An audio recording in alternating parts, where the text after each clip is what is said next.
मेरा नाम डॉक्टर आदित्य कुमार सिंह है। मैं एसोसिएट डायरेक्टर हूँ max smart super speciality hospital में और मैं हार्ट और पेरिफेरल वैस्कुलर डिजीज़ में इलाज करता हूँ, उसका सर्जन हूँ। मैं आज आपको बताना चाहूँगा पेरिफेरल वैस्कुलर डिजीज़ के बारे में। ये बीमारी होती है जिसमें पैर की नसों में ब्लॉकेज हो जाता है। इसके लक्षण क्या रहते हैं? जिन मरीजों को पैरों में कमज़ोरी लगती है या ऐसा लगता है कि पैर सूख रहे हैं या खाल चिकनी हो गई है, जिनको चलने फिरने में पैरों में दर्द होने लगता है, कुछ ऐसा लगता है कि जैसे पहले मैं 2 किलोमीटर चल लेता था और मुझे कोई तकलीफ़ नहीं होती थी, अब लेकिन मैं धीरे धीरे 1 किलोमीटर में भी पैर में दर्द होने लगता है, या ये दूरी कम होती जा रही है। बीमारी अधिक होने पे ये 100-200 मीटर चलने में ही पैर में दर्द होने लगता है। फिर जब आप 10-15 मिनट आराम करते हैं तो पैर का दर्द सही हो जाता है। अधिक बीमारी होने पे पैर में अंगूठे या उंगलियों का कालापन चालू हो जाता है कि साहब पैर में गैंग्रीन चालू हो गई है।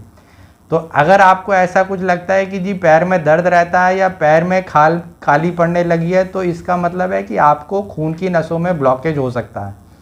उसके लिए पैर का जांच कराते हैं, जिसमें पैर का डॉपलर कराया जाता है, जिससे खून की नसों में ब्लॉकेज का अंदाज़ा लग जाता है कि कितना है।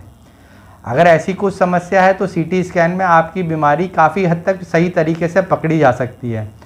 और अगर आपको बड़ी नसों में ब्लॉकेज आता है तो फिर उसका स्टेंट या ऑपरेशन से ये इनको बाईपास कर सकते हैं। ऐसे ही मरीजों को अगर उन्होंने अपना ढंग से ध्यान नहीं दिया और जांच नहीं कराई तो पैर काटने की भी नौबत आ सकती है।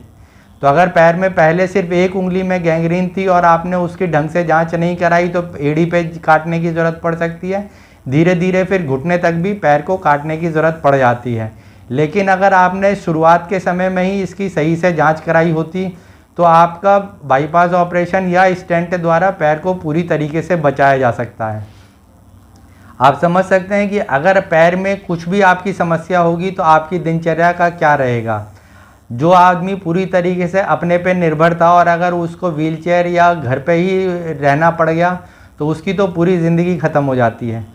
तो अगर आपको ऐसा कुछ भी लगता है कि जी पैर में चलने फिरने में दिक्कत लगती है, पैर ठंडा रहता है, चलने में दर्द है, तो इसका सही समय पे जांच करा लें। और अगर समस्या आपकी सही जगह पकड़ में आ जाती है तो आप पूरी तरीके से ठीक हो सकते हैं।